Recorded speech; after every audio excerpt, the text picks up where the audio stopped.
আর আল্লাহ ডাক দিয়ে কয় জিবরাইল কোথায়? দ্রুত জান্নাত থেকে একটা ডুম্বা নিয়ে যাও। আমার ইব্রাহিম শরীর ওই রক্ত হাতে না লাগা পর্যন্ত আর থামবে না। সুতরাং দ্রুত যাও, জান্নাতি ডুম্বা ইব্রাহিমের ওই শরীর নিজে শুয়াইয়া দাও, আমার ইসমাইলের যেন কোনো ক্ষতি না হয়। আমি আল্লাহ ইসমাইলের কুরবানি চাই না, আমি আমার ইব্রাহিমের তাকওয়া দেখতে চাই।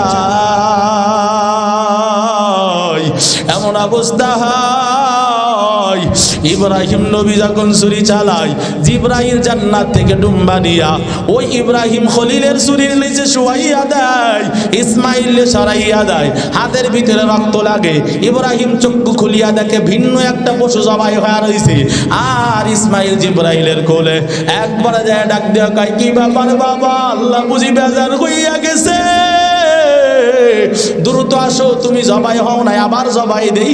আল্লাহর ফেরেশতা জিবরাইল ডাক দিয়ে কয় ও ইব্রাহিম আর কুরবানি করা লাগবে না, আমার আল্লাহর পরীক্ষায় তুমি পাশ করে গেছো। আমার আল্লাহ তোমারে নাম দিয়েছে খলিল, তুমি আল্লাহর বন্ধু হয়ে গেছো, আর কুরবানির জন্য লাফালাফি দরকার নাই। আরে আল্লাহর বান্দারা, এই রকম ভাবে কুরবানি আল্লাহর পক্ষ থেকে পরীক্ষা, আমার আপনার জন্য পরীক্ষা। এই কুরবানির জন্য যদি আমি আল্লাহর পরীক্ষা দিতে না পারি, সম্পদ হয়েছে আল্লাহ সম্পদ দিয়েছেন, সম্পদ দিয়েছেন আল্লাহ, সম্পদ দিয়েছে, সম্পদ বলারা যদি কুরবানি না করে, আল্লাহর নবী ডাক দিয়া কয় ফালা ইয়াকরাবান্না মুসাল্লানা, তারা যেন আমাদের ঈদগাহের আশপাশেও না আসে। লাইয়ানাল্লাহু লুহুমুহা ওয়ালা দিমাউহা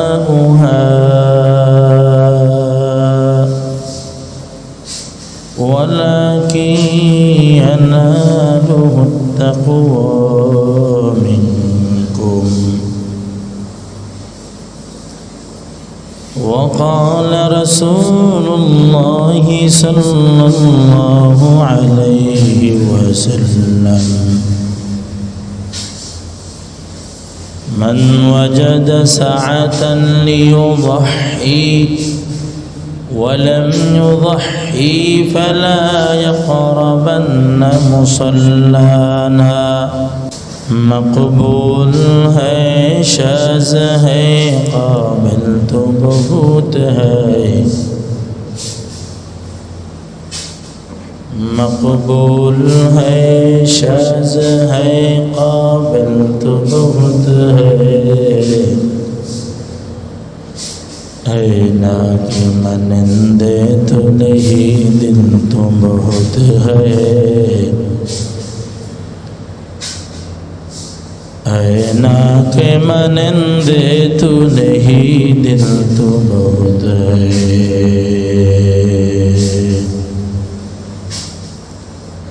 فرماتے ہیں آدم کو مجھے خلد تری میں، فرماتے ہیں آدم کو مجھے خلد تری میں، لکھا ہوا تو بات ملا نام محمد، لکھا ہوا تو بات ملا نام محمد،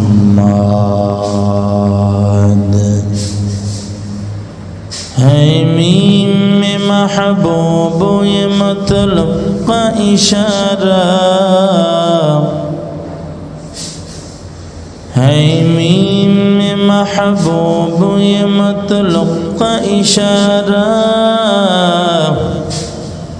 پھر کیوں نہ محبوب خدا نام محمد، پھر کیوں نہ محبوب خدا نام محمد۔ لن ينال الله لحومها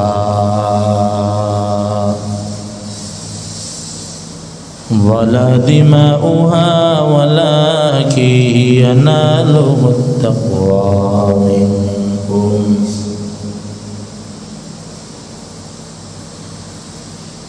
আল্লাহ পাক রব্বুল আলামিন কুরআনুল কারীমের ভিতরে জানাইয়া দেয় লা ইয়ানালাল্লাহা লুহুমুহা কুরবানির বস্তুর গোশত আমি রবের কাছে পৌঁছে না ওয়ালা দিমাউহা কুরবানির এই পশুর রক্ত আমি আল্লাহর কাছে পৌঁছে না ওয়ালাকিন ইয়ানালুহুত তাকওয়া মিনকুম শুধুমাত্র বান্দার তাকওয়া আমি আল্লাহর কাছে পৌঁছাই। আল্লাহ দেখবে না কোন সুন্দর মানুষে কুরবানি দেয় নাকি কালো মানুষে দেয়। আল্লাহ দেখবে না ভেটে মানুষে দেয় না লম্বা মানুষে দেয়। মায়ার নবী কয় লা ইয়ানজুরু ইলা সুওয়ারিকুম ওয়া আমওয়ালিকুম ওয়ালাকিন ইয়ানজুরু ইলা কুলুবিকুম ওয়া আ'মালিকুম। আমার আল্লাহ চেহারা সুরাতের দিকে তাকাবেন না। আমার আল্লাহ চেহারা সুরত দেখবেন না কে কালো কে পরিষ্কার কে লম্বা কে ভেটে। আমার আল্লাহ মাল সম্পদের দিকেও তাকাবেন না। আল্লাহ পাক রব্বুল আলামিন তাকাবেন বান্দার কলবের দিকে। নবী কয় বান্দার দিকে আল্লাহ কলবের দিকে তাকাই। দ্বিতীয় নাম্বার তার আমলের দিকে তাকাই। হেরে আল্লাহর বান্দারা, আল্লাহ পাক বান্দাকে পরীক্ষা করবেন দুনিয়ার ভিতরে মানুষ বানাইয়া আল্লাহ পাক রব্বুল আলামিন জানাইয়া দিছে ও দুনিয়ার মানুষ আমি আল্লাহ জানাইলাম তোমাদেরকে আমি আল্লাহ পরীক্ষা করব। যারা আমার পরীক্ষায় পাশ করবে তাদের জন্য সুসংবাদ আমি আল্লাহর পক্ষ থেকে। আল্লাহ পাক পরীক্ষা করবেন ওয়ালা নাবলুওয়ান্নাকুম বিশাইইন মিনাল খাউফি ওয়াল জু' ওয়া নাকসিম মিনাল আমওয়ালি ওয়াল আনফুসি ওয়াথ থামারাত وبشر الصابرين।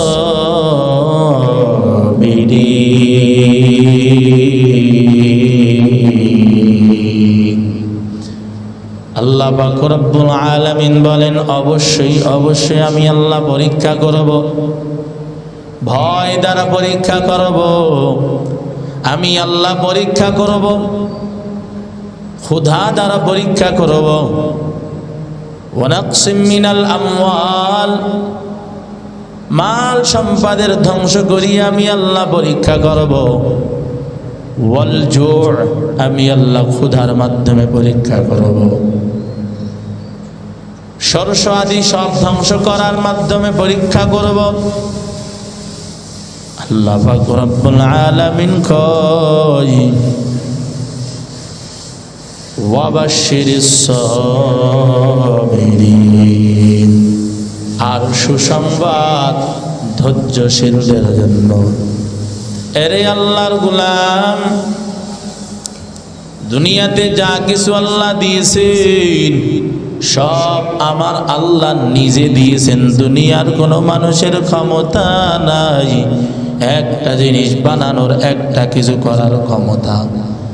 আল্লাহ পাক রব্বুল আলামিন ক্ষমতা যদি না দেয় দুনিয়ার কোনো মানুষ একটা কাজ করতে পারবে না। এই আল্লাহর গোলামেরা কত গায়া শক্তিশালী মানুষ, দেখা যায় রাত্রের বেলা ঘুমায়, সকালবেলা উঠিয়া আর নিজে দাঁড়াইতে পারে না, অসুস্থ হয়ে গেছে। আমার এলাকার গত সপ্তাহের একটা ঘটনা, এক আল্লাহর বান্দা বড় গায়া শক্তিশালী মানুষ, আল্লাহর বান্দা রাত্রের বেলা ঘুমাইছি, সকালবেলা ওঠার সাথে সাথে শরীরের ভিতরে ব্যথা আর ব্যথা আর ব্যথা। কি ব্যাপার, এত ব্যথা কেন হইল? কারণটা কি? ডাক্তারের কাছে যাওয়ার পর চেক আপ করিয়া ব্যথার কারণ ধরা পড়ে না। এক পর্যায়ে আবার উপরস্থ ডাক্তারের কাছে গিয়া পরীক্ষা করা শুরু করলো, কেন আমার শরীরে ব্যথা। অনেকগুলো টেস্ট দেওয়ার পর ফাইনাল রিপোর্ট তার সামনে হাজির করিয়া দিল। ও আল্লাহর বান্দা, কেন ব্যথা জানো? তোমার শরীরের ভিতরে ব্যথা, তোমার শরীরের ভিতরে ক্যান্সারের কীট ধরা পড়েছে। আল্লাহর বান্দা গায়া শক্তিশালী মানুষ, দুই একদিনের ভিতরে দুর্বল, এত দুর্বল হইয়া গেল আল্লাহর বান্দা আর নিজে দাঁড়াইতেও পারে না, নিজে খানা মাখাইয়া গালের ভিতরে দিবে এইটাও পারে না। এরে আল্লাহর বান্দারা, এই রকম আমার আল্লাহ কোনো কাজ করার ক্ষমতা যদি বান্দাকে দেয়, বান্দা করতে পারে। আর আমার আল্লাহ যদি ক্ষমতা না দেয়, দুনিয়ার কোনো মানুষের কোনো ক্ষমতা নাই। আল্লাহর বান্দা একটা কাজ সমাপ্ত করবে, এই ক্ষমতা দুনিয়ার কোনো মানুষের আল্লাহ দেয় নাই। এজন্য আল্লাহ কয়, এ দুনিয়ার মানুষ, যা কাজ করবা আমি আল্লাহর জন্য করো, আমি আল্লাহর জন্য বলো, আমি আল্লাহর জন্য সব করো। ইন্না সালাতি ওয়া নুসুকি ওয়া মাহইয়ায়া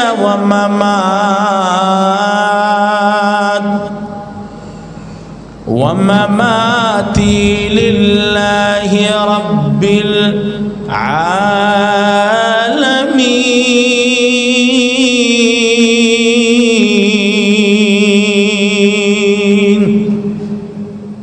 गर तवक्कुल में कुनी हर सुबह शाम, मेरा सानद रिज़्क़ तो अज़ला मकाम। अल्लाहर बंदी आसिया রাদিয়াল্লাহু তাআলা আনহা, এই আসিয়া আল্লাহকে পাওয়ার জন্য কত কষ্ট করেছে। তার স্বামী ছিল একজন জালিম ফেরাউন, নিজে দাবি করে আমি আল্লাহ, আমি নিজেকে রব দাবি করে, আনা রাব্বুকুমুল আ'লা, নাউযুবিল্লাহ। এই আসিয়া তাকে ডাক দিয়া কয়, রে আসিয়া, আমি ফেরাউনরে রব মানিয়া নাও। আসিয়া ডাক দিয়া কয়, না না, তোমার মতো জালেমকে আমি রব মানতে পারি না। দুনিয়া নবমণ্ডল, এই ভূমণ্ডলের মালিক যিনি, সূর্য পূর্ব দিগন্ত থেকে পশ্চিম দিগন্তে গিয়ে পৌঁছায় যায়, ডুবাইয়া দেয়। আবার পশ্চিম দিগন্ত থেকে চন্দ্রটাকে উঠাইয়া দেয়। রাত দিন ক্রমান্বয়ে আমার আল্লাহ এই রকম ভাবে একটার পর একটা আনিয়া দেয়। এগুলোর মালিক যে আমি আসিয়া, তার গোলামের জন্য প্রস্তুত হয়ে গেলাম। আসিয়ার জীবনে কত কষ্ট, এই রকম ভাবে যারা আল্লাহর মাহবুব হতে চেয়েছে, এত কষ্ট তাদের করা লাগছে। আল্লাহর নবী আইয়ুব, আল্লাহ পাকের কত পরীক্ষায় তাকে পড়া লাগছে। আল্লাহর নবী আদম থেকে শুরু কইরাম আল্লাহর পয়গম্বর ঈসা রূহুল্লাহ, সবাইকে আল্লাহর পরীক্ষায় পরীক্ষিত হওয়া লাগছে। এরে আল্লাহর গোলাম, ভালো করে বুঝিয়া নেন, আমার আল্লাহ এইরকম ভাবে বান্দাদেরকে পরীক্ষার মাধ্যমে সফলতার চূড়ান্ত পর্যায়ে পৌঁছায় দিয়েছেন। আল্লাহর নবী ইব্রাহিমকে আল্লাহ পরীক্ষা করছে দীর্ঘ 82 থেকে 83 বছর বয়স। 82 থেকে 83 বছর বয়স, 83 থেকে 83 বছর বয়স। 83 থেকে 83 বছর বয়স, 83 থেকে 83 বছর বয়স। 83 থেকে 83 বছর বয়স, 83 থেকে 83 বছর বয়স। 83 থেকে 83 বছর বয়স, 83 থেকে 83 বছর বয়স। আল্লাহর নবী ইব্রাহিমকে আল্লাহ পরীক্ষা করছে দীর্ঘ কোনো সন্তান নাই। ইব্রাহিম নবী বিবি সারার নিয়ে সফর করে, হঠাৎ এক বেঈমানের সামনে পড়িয়া গেল। এমন একটা এলাকায় গেল যে এলাকার ভিতরে বেঈমান বড় শাসক একজন বেঈমান। বিবি সারার নিয়া ওই বেঈমান ধরিয়া নিল, ধরিয়া নিয়া ঘরের ভিতরে নিয়া খারাপ কাজের উদ্দেশ্যে যখন তার দিকে হাত বাড়াই, আমার আল্লাহর বড় কুদরত, বেঈমান হাত যখন সামনে হস্ত প্রসারিত করে, সঙ্গে সঙ্গে তার হস্ত সহ পুরা শরীর বিকলঙ্গ হইয়া যায়। এরে আল্লাহর বান্দা, এক পর্যায়ে এমন অবস্থা হওয়ার পর ওই বেঈমান ডাক দেয়া কয়, কি ব্যাপার এ নারী, আপনার ভিতরে এমন কি পাওয়ার একটু জানতে চাই। আপনার দিকে আমি খারাপ নজরে যখন হাত বাড়াইতে যাই, সঙ্গে সঙ্গে আমার হাত বিকলঙ্গ হইয়া যায়, কারণটা কি? আম্মা জান সারা রাদিয়াল্লাহু তাআলা আনহা ডাক দিয়া কয়, ও বেঈমান শুনো, এইটা আমার কোনো কারিশমা না, এইটা আমার কোনো পাওয়ার না। ওই কার পাওয়ার? ওই এইটা হলো একজন নবীর পাওয়ার। নবী আগে থেকেই বলছে, খবরদার পরিচয় দিবা না, আমি তোমার স্বামী। এখন বিপদে পইরা ডাক দিয়া কয়, তোমার স্বামী কই?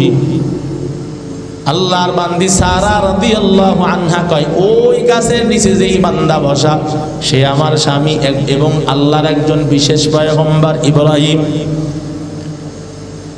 এমন কথা বলার পর বেঈমান বুঝিয়া ফেলাইল, এখানে যদি আমি মাস্তানি করতে যাই, নবী হলো আল্লাহর একজন বিশেষ বান্দা, আমার কোনো ক্ষমতা চলবে না। সুতরাং এখান থেকে ক্ষমা চাওয়া ছাড়া আর কিছুই করার নাই। ইব্রাহিম নবীকে ডাক দিয়া ওই জালেম বদমাশ হাতে ধইরা ক্ষমা চাইয়া বলে, মাফ করিয়া দেন। দ্বিতীয় নাম্বার, আপনার কোনো বাচ্চা আছে কিনা? বলে, না, আমার কোনো বাচ্চা কাচ্চা নাই। এবার ওই বদমাশ নবী ইব্রাহিমকে ডাক দিয়া কয়, ও পয়গম্বর, আমার একটা দাসী আছে, যদি মনে কিছু না নেন, আমার ওই দাসীটা আপনার বিবির খাদেমা হিসেবে আমি দিতে চাই, নিবেন নাকি? এরে আল্লাহর বান্দারা, যাকে খাদেমা হিসেবে দিলেন তার নাম হলো বিবি আম্মা জান হাজেরা রাদিয়াল্লাহু তাআলা আনহা। এক পর্যায়ে অবস্থা এমন হইয়া গেল, ওখান থেকে ওই জালেমের হাদিয়া নিয়া ওখান থেকে রওনা দেয়। এক পর্যায়ে আয়েশা আম্মা জান সারা রাদিয়াল্লাহু আনহা কয়, আমাদের যেহেতু কোন, সুতরাং আমি আপনাকে চাই এই খাদেমার সাথে বিবাহ করাইয়া দিতে। বড় স্ত্রী নিজে উকিল হইয়া বিবাহ দিয়া দেয়। ইব্রাহিম নবী দেখে, আমার কোনো সন্তান নাই, এখন কি করব? আল্লাহর কাছে দুইটা হাত উঠাইয়া ইব্রাহিম নবী কান্নার আওয়াজ, রব্বি হাবলি মিনাস সালিহিন, ও দয়ার মালিক, আমি তো বার্ধক্যে উপনীত হইয়া গেলাম, আমার কোনো সন্তান নাই, আপনার কাছে একটা নেক সন্তান চাই রে আল্লাহ। রব্বি হাবলি মিনাস সালিহিন, আল্লাহর কাছে দোয়া করতে দেরি, আল্লাহ সঙ্গে সঙ্গে দোয়া কবুল কইরা আল্লাহ পাক সুসংবাদ জানাইয়া দেয়, ফাবাশশারনাহু বিগুলামিন হালিম। আল্লাহ পাক সুসংবাদ দিলেন, একটা নেককার সন্তান।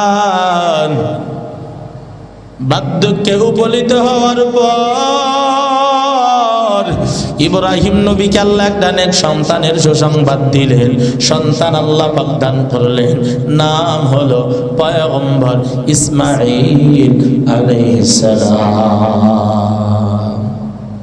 ইসমাঈল নবীকে হাদিয়া দিলেন। ইসমাঈল নবী আম্মা জানের গর্ভ থেকে দুনিয়াতে আসার পর আম্মা জান সারা রাদিয়াল্লাহু আনহা কয়, ইব্রাহিমের তো দেখি ইসমাঈলের প্রতি বড় মহাব্বত, বড় ভালোবাসা। ও ইব্রাহিম শুনিয়া নাও, আর তোমার কাছে রাখা যাবে না, বনবাসে পাঠাও। এরে আল্লাহর বান্দারা, এক পর্যায়ে বনবাসে পাঠাইয়া দিল। ইব্রাহিম নবী বনবাসে রাইকা চলিয়া যায়, পিছন দিকে আর তাকায় না। আম্মা জান হাজেরা ডাক দিয়া কয়, ও স্বামী আমার, আমি হয়তো আপনার কেউ না, কিন্তু ইসমাইল তো আপনার কলিজার ধন। ইসমাইলের রাখি আপনি কোথায় চলে যান, আমি একটু জানতে চাই। ও স্বামী, আপনি বলে যান। ইব্রাহিম নবী ডাক দিয়ে কয়, বিবি আমার, আপনি জানেন আমি আল্লাহর একজন পয়গম্বর, আমি নিজের থেকে কোনো কিছু করতে পারি না, আমি যা করি আমার আল্লাহর হুকুমে করি। ও বিবি আমার, আমি এখানে রাখিয়া যাই, এইটা আমার আল্লাহর পক্ষ থেকে আমার জন্য আদেশ দেওয়া হয়েছে। আম্মা জান হাজিরা ডাক দিয়া কয়, ও পয়গম্বর ইব্রাহিম, আমার আর কোনো কষ্ট নাই, আমার আর কোনো দুঃখ নাই, কারণ যে আল্লাহ আমাদেরকে বনবাসে রাখতে রাজি, আমরাও সেই আল্লাহর প্রতি রাজি হইয়া গেলাম। এরে আল্লাহর গোলামেরা, দীর্ঘ বছর হয়ে গেল, 1-2 বছর কিতাবের মধ্যে পাওয়া যায়। ইসমাইলের বয়স যখন 6 বছর, কোন কোন বর্ণনায় 8 বছর, কোন কোন বর্ণনায় 12 বছর। ইসমাইলের বয়স যখন 12 বা 8 বা 6, ইতিমধ্যে আল্লাহ পাক ইব্রাহিম নবীকে সন্তানের খবর নেওয়ার জন্য আদেশ দিলেন। ও পয়গম্বর ইব্রাহিম, আপনি একটু খবর নেন আপনার সেই ইসমাইলের খবর। বাবার অন্তরের ভিতরে যদিও যন্ত্রণা, সন্তান হারা, কিন্তু তিনি তো একজন বিশেষ আল্লাহর বান্দা পয়গম্বর, এজন্য কিছুই করতে পারে না আল্লাহর অর্ডার ছাড়া। কবে আসবে আল্লাহর অর্ডার, কবে আমার সন্তানকে কাছে পাবো? একবার যায় আল্লাহর পক্ষ থেকে অর্ডার, ও ইব্রাহিম, আপনি যান, আপনার সন্তানকে খবর নিতে যান। ইব্রাহিম নবী বড় খুশি হয়। খুশি হইয়া ইব্রাহিম নবী যেই স্থানে বনবাসে রেখে আসছিলেন, ওই স্থানের দিকে রওনা। ইব্রাহিম নবী ওই স্থানে আইসা দেখে ঘর বাড়ির কোনো অভাব নাই, ঘর বাড়িতে সব এলাকা ভরা। ইসমাইলের ঘর কই, হাজেরার ঘর কই, সেই দীর্ঘ বছর আগে রেখে গেছি, এখন ঘরও চিনতে পারে না। কোনটা ইসমাইল হাজেরার ঘর চিনতেও পারে না। একবার যায় ইব্রাহিম নবী, ছোট ছোট বাচ্চারা খেলাধুলা করে, ইব্রাহিম নবী উটটাকে নিয়ে সামনের দিকে যাইয়া ওই বাচ্চাদের কাছে জিজ্ঞাসা করে, এইখানে ইসমাইলের বাসা কই তোমরা জানোনি? এমন কথা বলার পর বাচ্চারাও ইব্রাহিম নবীর দিকে তাকায়। হঠাৎ কইরা ইব্রাহিম নবী বাচ্চাদের আওয়াজ পায় না, এমত মুহূর্তে উটটাকে একটু সামনে নেওয়ার চেষ্টা করে। এরে আল্লাহর বান্দারা, এক পর্যায়ে ওই উটের সামনে ছোট একটা বাচ্চা দাঁড়ানো, 8 থেকে 12 বছর, 6 বছর, এমন একটা বাচ্চা দাঁড়ানো। ইব্রাহিম নবী বলে, সামনে থেকে সরে যাও। উটের লাগাম ধরে সরানোর চেষ্টা করে, কিন্তু সরে না। এক পর্যায়ে ইব্রাহিম নবী অনেক চেষ্টার পর উট যখন সরেই না, আল্লাহ পাক রব্বুল আলামিন জিবরিলকে পাঠাইয়া দেয়, আমার ইব্রাহিমকে জানাইয়া দাও উটের সামনে যেই বাচ্চাটা দাঁড়ানো, ওই বাচ্চা আর কেহ না, ওই বাচ্চাটা আমার পয়গম্বর ইব্রাহিমের আদরের দুলাল, আমার ইব্রাহিমের সন্তান ইসমাঈল। ওই বাচ্চাটাকে ইব্রাহিম যতক্ষণ কোলে উঠাইয়া উটের পিঠে না নিবে, এখান থেকে উট আর এক কদম সামনে যাবে না। ইব্রাহিম নবীকে আল্লাহ এমন সংবাদ জিবরিল মারফত জানাইলেন, জানার পর ইসমাইলকে ইব্রাহিম নবী উটের পিঠ থেকে নাইমা কোলের ভিতরে নিয়ে গায়ে, বাবা তোমাদের ঘর কই? বলে ওইটা আমাদের ঘর। ইব্রাহিম নবী ঘরে চলে গেলেন। হাজেরা দেখে বড় খুশি, দীর্ঘদিন পর স্বামী আসছে, রাত্রি যাপন করলেন। লম্বা ঘটনা। এক পর্যায়ে রাত্রের বেলা ঘুমানোর পর আল্লাহর পরীক্ষা, এই রাত্রের বেলা ঘুমের ভিতরে শুরু হইয়া গেছে।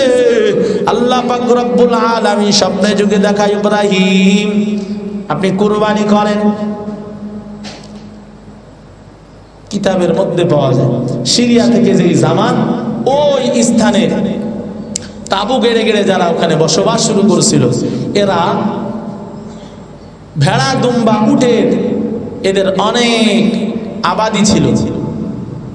এক পর্যায়ে হাজিরাকে তারা ওই পানি পান করার পরে, জমজমের পানি পান কইরা ওখানে থাকার প্রতিশ্রুতি দিয়া যখন বসবাস শুরু করেছিল, ওই সময় ইসমাইলের মা আম্মাজান হাজেরাকে অনেক উট বকরি তাকে হাদিয়া দিয়েছিল। সেইটা পালতে পালতে অনেক হয়ে গেছে। ইব্রাহিম নবী রাত্রের বেলা কি দেখছে? কুরবানি করেন। নবীদের স্বপ্ন, এটা ওহী। ইব্রাহিম নবী ওহী আল্লাহ পাকের পক্ষ থেকে পাওয়ার পর সকালবেলা বিবিরে ডাক দিয়ে কয়, ও বিবি আমার, আমার আল্লাহ আমারে পরীক্ষায় ফেলাইছে, কুরবানি করার জন্য বলছে। এরে আল্লাহর বান্দারা, এমন কথা বলার পর আম্মাজান হাজেরা রাদিয়াল্লাহু তাআলা আনহা, এতদিন পর নবী তার কাছে আসছে, স্বামী এতদিন পরে আসছে। আমাদের বিবি হইলে তো কথাই শুনতো না, কয় এখন আসছে, এখন ধান্দা মারতে, আমারটা খাইতে আসছে, তাই না? নবীর স্ত্রী, তাদের চরিত্র কেমন সুন্দর, তাদের মনটাও কত সুন্দর। এক রাতে স্বপ্ন দেখার সাথে সাথেই পরীক্ষা দোনো দিক থেকে আল্লাহ করে। স্বামী স্ত্রীর পরীক্ষা। ডাক দিয়ে কয়, আল্লাহ পরীক্ষা করছে, আমি আল্লাহর নবী, কুরবানি করার জন্য বলছে। আম্মা জান হাজেরা রাদিয়াল্লাহু আনহা ডাক দিয়ে কয়, ওই যে আমার বকরি আছে, এখান থেকে আপনি যা মন চাই কুরবানি করিয়া দেন। প্রথম দিন স্বপ্ন যুগে ইব্রাহিম স্বপ্ন দেখার পর 100 ডুম্বা কুরবানি করলেন। আবার রাত্রের বেলা ঘুমাই, আবার ঘুমের ঘরে দেখে ইব্রাহিম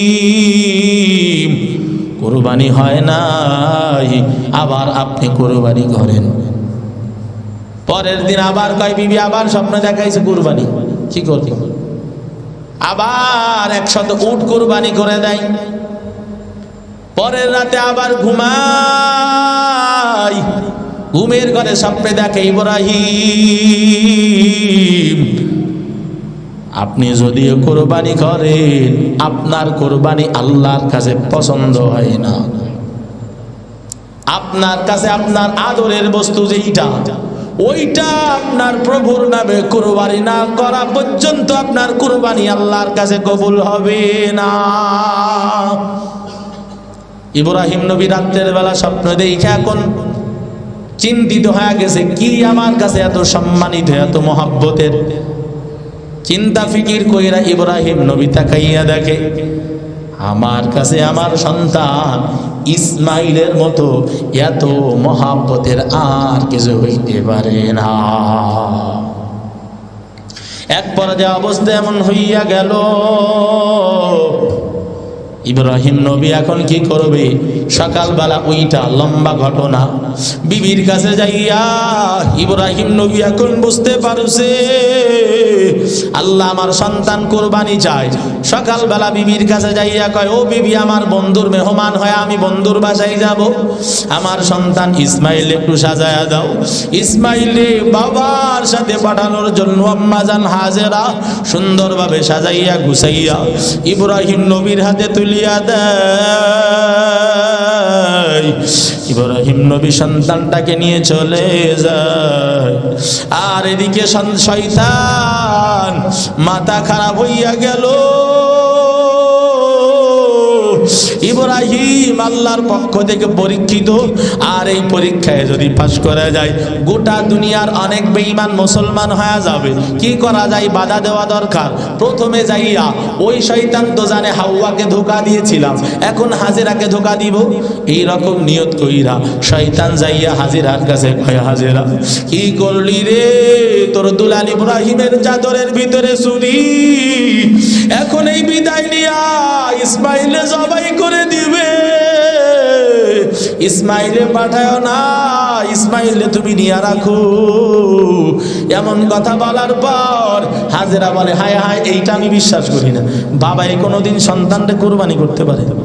বাবা কোনোদিন সন্তানের গলায় ছুরি চালাইতে পারে? এইটা আমি বিশ্বাস করি না। কয়, বিশ্বাস করবা কেমনে? বনবাসে দিছিল তোমাদের কার কথায়? কয়, আল্লাহর কথায়। কয়, সেই আল্লাহর কথায় কুরবানি করতে যায়?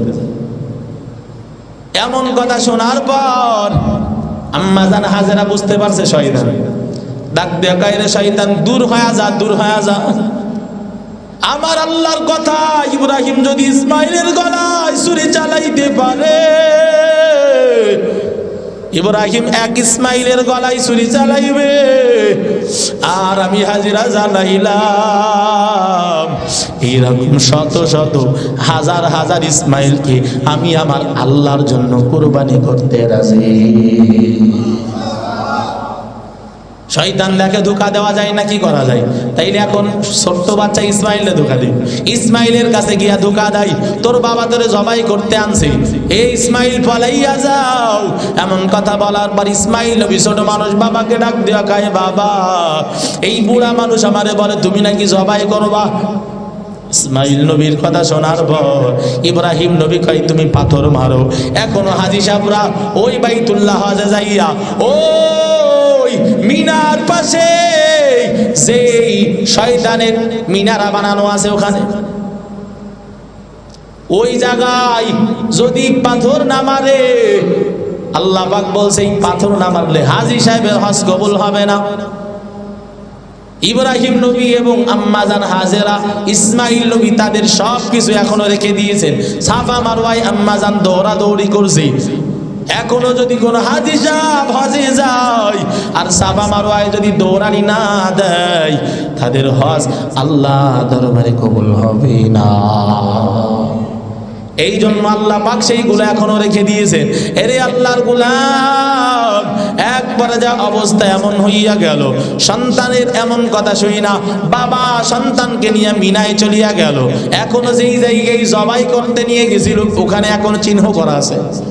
এরে আল্লাহর গোলাম, সন্তানকে নিয়া বাবাই বলে, ইয়া বুনাইয়া, ও আমার সন্তান, ইন্নী আরা ফিল মানাম, আমি স্বপ্নে যুগে দেখছি, আন্নী আযবাহুকা, আমি তোমার জবাই করতেছি।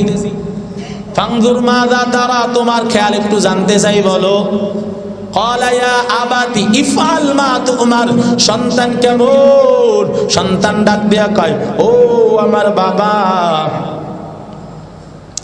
আপনাকে আল্লাহ পাক যেহেতু এমন স্বপ্ন দেখাইছেন, ইফআল মা তুমার, আপনি একটুও দেরি করবেন না। যদি দেরি করেন আল্লাহর পক্ষ থেকে নবুয়তের দপ্তর থেকে আপনার নাম কাটা যাইতে পারে। ও বাবা, আপনি দেরি করিয়েন না। ইফআল মা তুমার সাতাজিদুনি ইনশাআল্লাহু মিনাস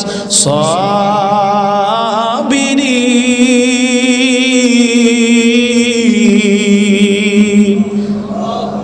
ও বাবা, নিশ্চয় আপনি আমাকে ধৈর্যশীলদের মধ্যেই পাবেন, সবরকারীদের মধ্য থেকে একজন পাবেন। এরে আল্লাহর গোলাম, একবার যায় ইব্রাহিম নবী চোখ বাইদা ইসমাইল নবী দিলেন, কয় আব্বা আপনি আমার চোখ না দেখলে, মুখ না দেখলে ছুরি চালাইতেও মায়া লাগবে না, আপনি আপনার রুমালটা দিয়া আমি আপনার চোখ বেঁধে দেই।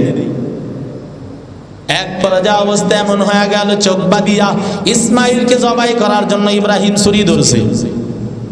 কি আপনারা পারবেন? এরে আল্লাহর গোলাম, কি একটা অবস্থা হইয়া গেল। ইব্রাহিম নবী ছুরি ধরিয়া জবাই করতে যাই, ছুরি চালাই ইসমাইলের একটা পশমও কাটে না। একবার দুইবার এইরকম হওয়ার পরে ইব্রাহিম নবী ছুরিটা ছেলে মারছে, একটা পাথরের উপরে পড়ছে, টুকরা টুকরা হয়ে গেছে, এত ধার, কিন্তু ইসমাইলের ক্ষতি হয় না। ইব্রাহিম নবী এখন প্রতিজ্ঞাবদ্ধ হইয়া চোখ বাঁধিয়া ছুরি ধইরা এইবার নিয়ত করছে, যতক্ষণ হাতের ভিতরে রক্ত, গরম রক্ত না লাগবে ততক্ষণ আমি ছুরি চালানো বন্ধ করব না। এইরকম নিয়ত কইরা ইব্রাহিম নবী ছুরি ধরছে। ইন্না সালাতি ওয়া নুসুকি ওয়া মাহইয়ায়া ওয়া মামাতি লিল্লাহি রাব্বিল আলামিন লা শারীকা লাহু ওয়া বিযালিকা উমিরতু ওয়া আনা আউয়ালুল মুসলিমিন বিসমিল্লাহি ওয়াল্লাহু আকবার বইলা ছুরি যখন জোরে চাপ দিবে, আমার আল্লাহ ডাক দিয়ে কয়, জিবরাইল কোথায়? দ্রুত জান্নাত থেকে একটা ডুম্বা নিয়ে যাও। আমার ইব্রাহিম শরীর ওই রক্ত হাতে না লাগা পর্যন্ত আর থামবে না, সুতরাং দ্রুত যাও, জান্নাতি ডুম্বা ইব্রাহিমের ওই শরীর নিজে শুয়াইয়া দাও, আমার ইসমাইলের জন্য কোনো ক্ষতি না হয়। আমি আল্লাহ ইসমাইলের কুরবানি চাই না, আমি আমার ইব্রাহিমের তাকওয়া দেখতে চাই। এমন অবস্থা হয়, ইব্রাহিম নবী যখন ছুরি চালায়, জিবরাইল জান্নাত থেকে ডুম্বা নিয়া ওই ইব্রাহিম খলিলের ছুরির নিচে শুয়াইয়া দেয়, ইসমাইল সরাইয়া দেয়, হাতের ভিতরে রক্ত লাগে। ইব্রাহিম চক্ষু খুলিয়া দেখে ভিন্ন একটা পশু জবাই হয়ে রয়েছে, আর ইসমাইল জিবরাইলের কোলে। একবার যায় ডাক দেওয়া, কয় কি ব্যাপার বাবা, আল্লাহ বুঝি বেজার হইয়া গেছে, দ্রুত আসো, তুমি জবাই হও না, আবার জবাই দেই। আল্লাহর ফেরেশতা জিবরাইল ডাক দিয়ে কয়, ও ইব্রাহিম আর কুরবানি করা লাগবে না, আমার আল্লাহর পরীক্ষায় তুমি পাস করে গেছো, আমার আল্লাহ তোমার নাম দিয়েছে খলিল, তুমি আল্লাহর বন্ধু হয়ে গেছো, আর কুরবানির জন্য লাফালাফি দরকার নাই। আরে আল্লাহর বান্দারা, এইরকম ভাবে কুরবানি আল্লাহর পক্ষ থেকে পরীক্ষা, আমার আপনার জন্য পরীক্ষা। এই কুরবানির জন্য যদি আমি আল্লাহর পরীক্ষা দিতে না পারি, সম্পদ হয়েছে, আল্লাহ সম্পদ দিয়েছে, সম্পদ দিয়েছেন, আল্লাহ সম্পদ দিয়েছে, সম্পদ বলারা যদি কুরবানি না করে, আল্লাহর নবী ডাক দিয়া কয়, ফালা ইয়াকরাবান্না মুসাল্লানা, তারা যেন আমাদের ঈদগাহের আশপাশেও না আসে। মান ওয়াজাদা সাআতান লিইউযাহি ওয়া লাম ইউযাহি ফালা ইয়াকরাবান্না মুসাল্লানা, যাদের কুরবানির সামর্থ্য আল্লাহ দিয়েছে এরপরেও কুরবানি করে না, ও নবী, আমার নবী নিজেই ডাক দিয়া কয়, ও আমার উম্মতেরা খবরদার, তারা যেন আমার ঈদগাহের আশপাশে না আসে।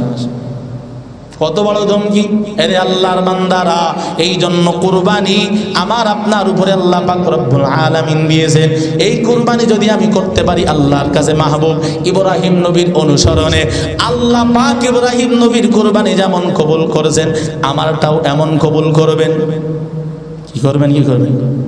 আল্লাহর নবী কয়, ওই কুরবানির 3 দিনের ভিতর এত বড় আমল আর কিছু নাই।